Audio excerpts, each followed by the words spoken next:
How to speed up your Android phone. Hey guys, in today's video, I'm going to show you how to speed up your Android phone, so make sure to watch this video till the end and let's get started. First, go to Settings. Once in the Settings, scroll down and then tap on Applications and Permissions.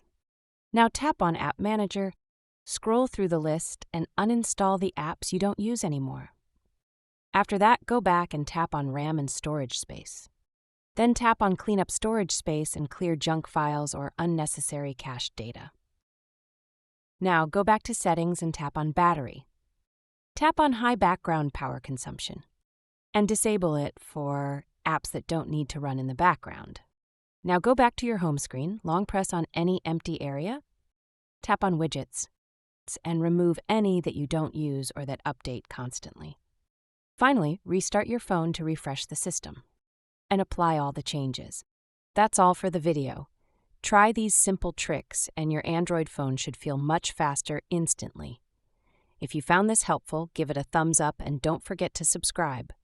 See you in the next one.